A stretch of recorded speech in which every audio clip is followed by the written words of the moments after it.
number on the paper was $312. Solène saw it written in her uncle's cramped handwriting on the back of a feed receipt, the exact amount of debt her family owed to Callum Briard, scratched out in blue pen on a Tuesday morning in November, the same morning her uncle told her she was going north. She was 22 years old.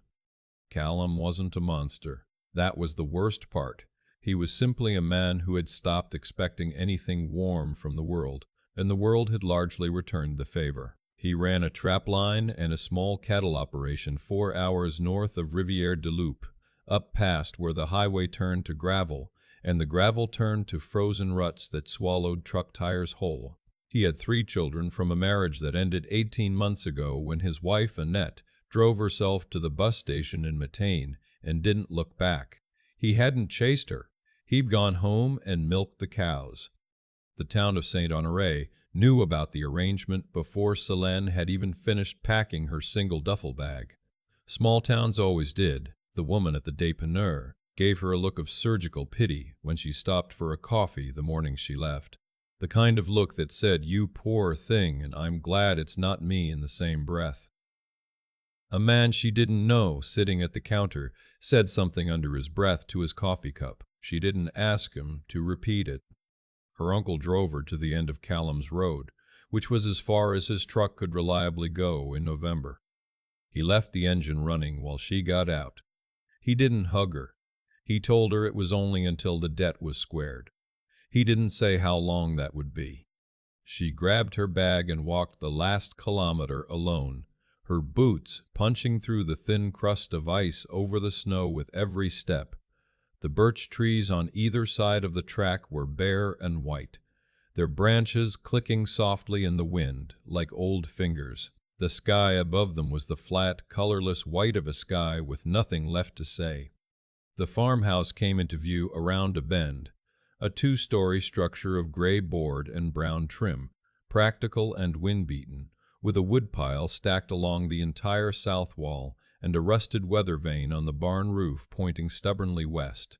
Smoke came from the chimney. A border collie on a chain barked twice and then sat down, apparently satisfied that she was not worth further effort. The door opened before she reached the porch steps. Callum Briard was not what she'd built in her head during the 4-hour drive north. She had been expecting someone older, someone bent by weather and bitterness into a shape that made the arrangement make sense. Instead, he was somewhere in his mid-30s, lean and dark-haired, with the kind of face that might have been handsome once and had since been rearranged by years of cold wind and poor sleep into something quieter and harder. He wore a canvas work jacket open over a thermal shirt. His boots were already muddy. It was 7 in the morning. He looked at her for a moment without speaking. His eyes moved from her face to her single bag and back. They were dark, a gray-green that caught no particular light. "Solène," he said, not a question. "Yes," she said. He held the door open and stepped back. She walked in. The smell reached her before her eyes had time to adjust to the interior.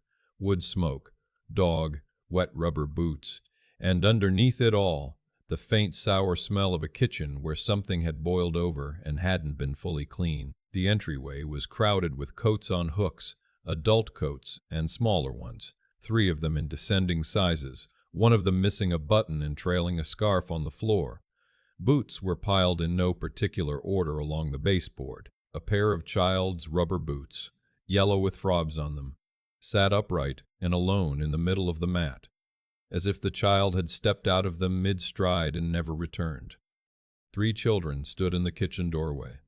The oldest was a boy of about 11, dark-haired like his father, with the same flat, watchful eyes. He had a piece of toast in one hand and was holding it at his side, not eating, just watching her. Beside him, a girl of perhaps 8 stood with her arms crossed and her chin tilted up at an angle that Solène recognized instantly.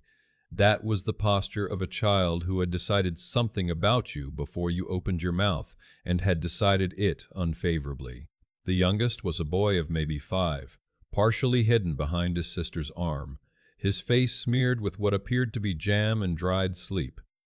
He looked at Solène with enormous, unguarded eyes that hadn't yet learned how to be hostile. "This is Bastien," Callum said, nodding at the oldest. "Margot. And that's Pierre." Nobody said hello. Bastien bit into his toast and turned back to the kitchen table. Margot held her position for another 3 full seconds, then turned after her brother. Pierre stared at Solène for one long moment, then tugged his sister's sleeve and disappeared. "They had breakfast," Callum said, as if this explained something. "I need to get out to the barn. There's coffee on the stove." He pulled his jacket off a hook and opened the door. A gust of November air swallowed the brief warmth of the kitchen. "The wood box needs filling before tonight." He left. Solène stood in the entryway, still holding her duffel bag, listening to the sound of his boots on the porch steps, and then the crunch of gravel fading toward the barn. The kitchen clock ticked. From the table, without looking up, Bastien said, "The wood box is out back." She set her bag down. She found the coffee. She drank it standing at the window, looking out at the frozen yard, at the barn where a light had just come on, at the flat white sky pressing down on everything. She was 22 years old, a stranger in someone else's house, and the coffee was burnt. She filled the wood box.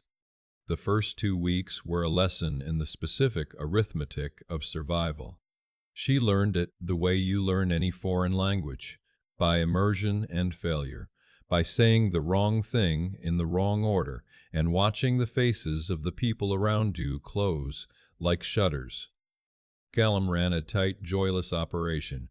He was up before 5, out to the barn, back in for a wordless breakfast, gone again. He came in for supper, ate what was in front of him with the concentrated efficiency of someone who had long ago stopped thinking of eating as something that should be pleasant, and went to bed by 9. He didn't ask her how she was settling in. He didn't ask her how she was settling in. He didn't ask her anything, really. He communicated primarily in logistics. The wood box, the water pump that froze if you didn't run it every morning, the section of fence in the east pasture that needed checking, the children's school schedule, which bus they took, what time it came. The children were the actual difficulty. Bastien was the easiest to understand, which made him the hardest to reach. He'd already figured out that people left. His mother had left. He'd watched a series of aunts and neighbors come through the house in the months after Annette departed, each one carrying a casserole dish and wearing an expression of charitable concern, and each one eventually disappearing as the novelty of the situation wore off. He had decided, with the particular efficiency of a child who has been hurt once and intends never to be hurt in the same way again, that Solène would also leave. He was not rude to her. He simply behaved as if she were slightly transparent. He looked through her at whatever was on the other side. Margot was different. Margot was a war. She hid Solène's measuring cups. She conveniently forgot to mention school events until they had already passed. She spoke to her father in rapid French that excluded Solène with its speed and its references to inside things, a restaurant they'd been to, a joke from before, a shorthand for feelings that didn't have public names. She answered Solène's direct questions with the minimum number of syllables technically required to constitute a response. She was 8 years old, and she was very, very good at it. The only honest person in the house was Pierre. Pierre was 5, which meant he lacked the architecture for cruelty. He watched Solène with the same enormous, unguarded attention he'd watched her with on the first day, following her around the kitchen at a careful distance, studying her hands when she worked. On the 4th day, he dragged a wooden stool to the counter and climbed up beside her while she was peeling potatoes without asking permission or announcing his presence, and simply stood there, watching. He didn't say anything for a long time. Then he said, "Do you know how to make the potato strings?" She stopped peeling. "The potato strings?" Maman made the potato strings, long ones, from the skin. She looked at the curling peel coming off the potato and understood. She kept the spiral intact, unbroken, and laid it on the cutting board. Pierre studied it with the gravity of a scholar examining a primary source. Then he picked it up, held it at arm's length, and let it fall. He watched it curl on the floor. "Good," he said, and climbed down from the stool and left. It wasn't warmth, but it was the first unburdened thing that had happened in 4 days, and Solène found herself turning back to the potatoes with something slightly less than despair. The crisis came on a Thursday in early December, the way crises always come, not announced, not scheduled, arriving instead during a moment of complete ordinary distraction. Callum was 3 hours north checking a section of trapline. He'd been gone since before dawn, which was not unusual, and wouldn't be back until well after dark, which was also not unusual. The children were home from school. Solène had a pot of split-pea soup on the stove and was trying to patch a tear in Pierre's winter coat when she heard the sound from the living room. Not a cry, exactly, but a thin, strange wheezing that sat wrong in the air. She found Pierre on the couch, curled on his side, his lips faintly blue at the edges. His chest was moving too fast, a shallow, frantic rhythm that wasn't moving enough air. His eyes, when he opened them and looked at her, were frightened in a way that was completely unlike his usual composure. "It's tight," he whispered. "It gets tight." Margot was standing in the doorway behind her. She'd heard it too. For once, the 9-year-old armor was entirely gone. She looked like what she was, a child watching her brother struggle to breathe, helpless in the specific way that only children can be helpless, which is total. "He has asthma," Margot said, her voice strange and flat. "His puffer is in the blue bag, by his bed." Solène went up the stairs at a speed that wasn't quite running. She found the blue bag. She found the inhaler. She came back down and crouched in front of Pierre and spoke to him in a level, unhurried voice. "Okay, here, like this. Slow breath in. Hold. Let it go," watching his small chest as the tension in it gradually, very gradually, began to ease. She kept her hand on his back. She could feel every labored breath under her palm, feel the moment they started to come a little easier, then a little easier than that. Bastian appeared at some point. She didn't know when. He stood at the edge of the room, very still, watching. It took 40 minutes. By the end of it, Pierre was drowsy and warm, wrapped in a blanket on the couch, his breathing even. Solène sat on the floor beside the couch with her back against it, her knees drawn up, her hands still shaking slightly in her lap. The soup had probably burned. She didn't get up. After a while, Margot came and sat on the other end of the couch. She didn't say anything. She drew her knees up to her chest and looked at the wall. Then, very quietly, she said, "He had an attack in September. Maimon had already gone. Papa was out. I called 911. I was by myself." Solène didn't say anything immediately. She looked at the wall, too. "You did exactly the right thing," she said finally. Margot was quiet for another long moment. "I know," she said, and her voice was 8 years old and 40 years old at the same time, "but I don't want to have to do it again." The soup had burned. Solène scraped the pot and made eggs and toast instead, and nobody complained. Callum came in after dark, already smelling of cold and spruce gum and the particular exhausted silence of a man who'd been alone with hard physical work for 12 hours. He stopped in the kitchen doorway, reading the room the way a person does when they know something has shifted but don't yet know what or how. Pierre was asleep on the couch under the blanket. Bastien was doing homework at the table. Margot was on the floor with a book, but she wasn't reading, she was watching the door, waiting for her father to come through it. Solène was washing the burned pot at the sink. She heard Callum cross the kitchen. She heard him go to the living room, heard the particular quiet of a parent checking on a sleeping child without waking them. He came back to the kitchen. He stood behind her for a moment. "Margot told me," he said. "He's fine," Solène said. "Breathing's even. I checked twice in the last hour." Callum was quiet. She heard him set something down on the counter, his knife, she thought, or his keys. Then he pulled out a chair and sat down at the table, heavily, like a man who has been carrying something all day, and finally put it down. "I should have told you about the inhaler," he said, "where it was." "You should have," she agreed. She didn't turn around. Another silence. Then, "Thank you." She turned off the tap. She dried her hands. She turned around and looked at him, sitting at his kitchen table, still in his work jacket. Dark circles under his eyes that she hadn't noticed before, or had noticed and not registered as significant. "I'm not going anywhere," she said. "I want that to be clear. I'm not your wife's friends with their casseroles, and I'm not whatever else you've had come through here. I'm staying through the winter, and I'll make sure he has the puffer where he can reach it." Callum looked at her. It was the first time she felt that she was actually visible to him, not an arrangement, not a solution to a logistics problem, but a person in a kitchen with her sleeves still rolled up and her hands still damp. He nodded once. It was a small thing. It was not small. February in the Laurentians does something to time. It flattens it. The days were short and identical, gray at both ends, and the work of keeping the house warm and the animals fed had a repetitive quality that could have been maddening, and instead became a kind of rhythm. You stopped fighting it. You found the beat in it. Margot taught her the names of the back roads.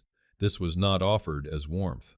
It was practical, delivered in Margot's characteristic deadpan. But it meant she was speaking to her, which was something. Bastien, who had maintained his policy of polite transparency, began occasionally directing questions at her rather than past her. Small questions. Factual ones. Whether she knew which drawer the scissors were in, whether she thought the weather would hold for Saturday, the kind of questions that required her to exist as a source of information, which was the beginning of requiring her to exist at all. Pierre had started calling her Soul. Nobody had called her that before. She wasn't sure whether she liked it. She said nothing, and he kept doing it, and after 2 weeks she found she had stopped noticing and started answering. Callum remained Callum, sparse, practical, present but not yet fully arrived. But there were small things. He'd started leaving the coffee on when he went out in the mornings, instead of letting the pot run cold. He'd mentioned once, without particular emphasis, that the radio in the kitchen got CBC2 if you angled the antenna.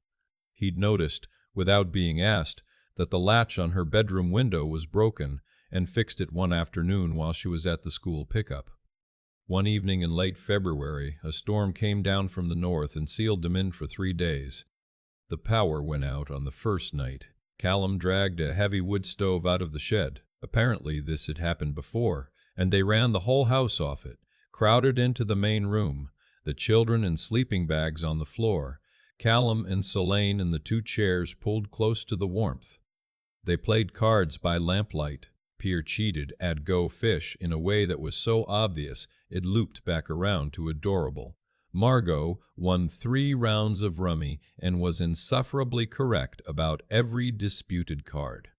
Bastien, somewhere in the second evening, said something dry and funny about the storm. She couldn't remember exactly what, only that she laughed out loud before she thought about it, and Callum made the sound that she'd only heard once before, a brief, rough exhale that was as close as he got to a laugh. Bastien looked startled by it. Then he looked pleased, in the furtive way of a child who has made an adult laugh and is not sure yet if this is the kind of thing that could happen again. On the 3rd morning, Pierre climbed into her chair at 5:30, while she was still in it, tucked himself sideways against her ribs, and went back to sleep. She sat very still for a moment. Then she rearranged herself to accommodate him and watched the lamp flicker, and listened to the storm scour the north wall of the house, and felt something settle in her chest that she couldn't name and didn't try to. Across the room, Callum was already awake. She didn't know how long he'd been watching. He looked away when she noticed, but not quickly enough. March came with mud. The snow turned gray and broke apart, and the driveway became a river of brown slick that swallowed the bottom 8 inches of every vehicle. Callum started talking about the spring fence line and the cattle order and the seeding, conversations that were purely logistical but that now included her as a matter of course, no longer as an arrangement to be managed, but as someone who would be there to see how things turned out. She noticed the shift without remarking on it. In mid-March, her uncle drove north to check on the situation. She heard his truck before she saw it, the particular rattle of his exhaust, and she was in the kitchen making bread when he knocked. She let him in. He sat at the table and accepted coffee and looked around the kitchen with the expression of a man checking an inventory. "Your aunt wanted to know how you're settling," he said. Solène put bread dough back in its bowl and covered it with a cloth. "Fine," she said. "The kids treating you all right?" From the living room came the sound of Pierre explaining something at length and volume to the dog. The dog responded with a single, patient bark. "Yes," she said. Her uncle cupped his coffee in both hands. "If things are squared by summer," he said carefully, "there's no reason you'd have to stay on." She turned from the counter and looked at him. He was a man who had made a practical decision and had organized his guilt into a series of reassurances. She recognized the shape of it. "I know," she said. He left an hour later. She stood on the porch and watched his truck disappear down the road, and felt nothing that resembled longing in its direction. Callum appeared at the barn door. He'd seen the truck come and go. He looked at her from across the yard, a question in his face that he didn't ask. "My uncle," she said. "I know," he said. "I recognize the truck." A beat. "He offered me a way out," she said. "In the summer, when the debt is settled." Callum looked at the middle distance. His jaw shifted slightly, the way it did when he was deciding what to say, which meant he said less and meant more than most people. "That's right," he said. "It would be." The mud sucked at his boots when he walked back toward the barn. She watched him go. She thought about the bread on the counter that needed another hour before it was ready. She thought about Pierre's yellow boots in the entryway, standing upright, waiting for feet. She thought about the sound of Callum's exhale in the lamplight, a thing she had filed without meaning to among the sounds she didn't want to stop hearing. She went back inside. April unlocked something. The days stretched and the mud dried, and the birches along the track put out small, tentative leaves, the color of new money. The cattle were moved to the east pasture. The children came home from school louder and dirtier, and with a general air of having survived something enormous, which they had. A Quebec winter is not metaphorical. It was Bastien who shifted first, and the most completely. She hadn't expected it to be him. She'd expected Pierre, who had always been open, or possibly Margot, who was coming around slowly, the way a cat comes around, on her own timeline, with her own criteria, and in ways that required you to not make a big deal of it. But it was Bastien, 11 years old and already practicing to be careful, who came to her one evening in April while she was mending a fence board that had heaved out of the ground over the winter. He held the board in place while she hammered. He didn't offer commentary. When they were done, he stood back and looked at the fence with the evaluating squint of a boy who had watched his father assess repairs, and said, "Dad says you work like you mean it." She looked at him. He shrugged, performing indifference badly. "I thought you should know." He walked back toward the house. The dog followed him. She stood holding the hammer and felt something move behind her sternum that had no practical use, and she did not try to make it useful. The first Saturday in May, Callum drove them all into Rivière-du-Loup.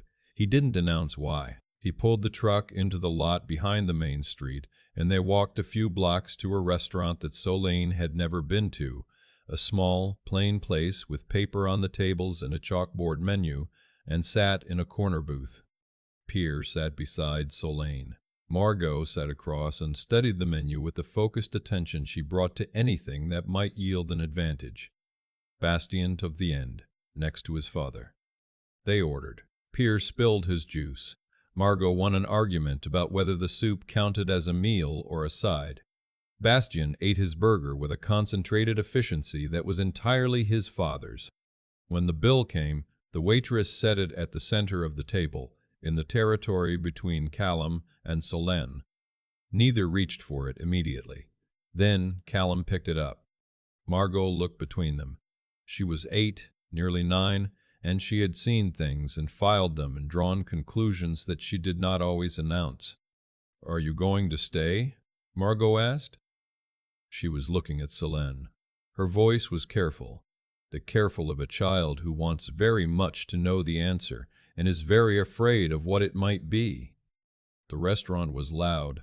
The paper on the table had a coffee ring on it from the previous occupants. Pierre was rearranging the sugar packets by color. Solène looked at Margot. "Yes," she said. Margot considered this for a moment. Then she picked up her spoon and went back to her soup with the air of a judge who has reached a verdict and is prepared to move on. Callum didn't look up from the bill, but his shoulders, which had held a certain set since November, a brace, a preparation, eased downward by a degree that she might have missed if she hadn't been paying attention. She had been paying attention. They drove home in the early evening, the truck warm and full of the particular settled quiet of people who have spent a day together and are not in a hurry to be apart. Pierre fell asleep against Solène's arm 10 minutes out of town. The highway unrolled in the headlights. The birches on either side were fully leaved now, green and moving. At some point, Callum said, "I never asked what you wanted when you came." She looked out the window for a moment. "No," she said, "you didn't." He was quiet for a while. The truck hummed. "What did you want?" he asked. She thought about the entryway with the coats on the hooks, the bread dough in the bowl, Pierre on her chair in the lamplight, the fence board that held, the sound of a rough exhale in the dark, brief and genuine. "This," she said, "more or less." He didn't answer. He kept his eyes on the road. But somewhere in the dark cab of the truck, his hand moved across the bench seat and rested next to hers, not quite touching, close enough that she could feel the warmth of it against her knuckles. She didn't move away. The farm came into view around the last bend of the road. The gray house, the lit barn, the woodpile along the south wall, the rusted weather vane pointing west as it always did. She had arrived in November with a single bag and a number on a piece of paper. She was leaving nothing. She was staying. The debt had been square for 2 months. Nobody had mentioned it. "I keep thinking about the wood box." Not the dramatic moments. Not Pierre struggling to breathe on that couch. Not the storm that sealed them in for 3 days. Not even the drive home in the dark when Callum's hand moved across the seat and rested close to hers. "I keep thinking about the woodbox, because that's where it started." Callum told her where it was and walked away, and Solène went and filled it. No audience, no reward. Just the thing that needed doing, done. That's the part that stays with me. I think we've been taught, somewhere along the way, to believe that character shows up in the big moments. The confrontations, the crises, the scenes that feel like turning points. And those matter. I'm not saying they don't. Solène finding that inhaler, knowing what to do with it, holding Pierre through 40 minutes of labored breathing while her hands shook, that mattered enormously. It changed something in that house that couldn't be unchanged. But it only happened because she'd already been filling the woodbox every day for weeks, because she'd already decided, quietly and without ceremony, that she was going to show up fully for a situation that had given her every reason not to. That's what I'd call integrity, though the word sounds too formal for what it actually is. It's closer to this, doing the right thing when nobody's keeping score.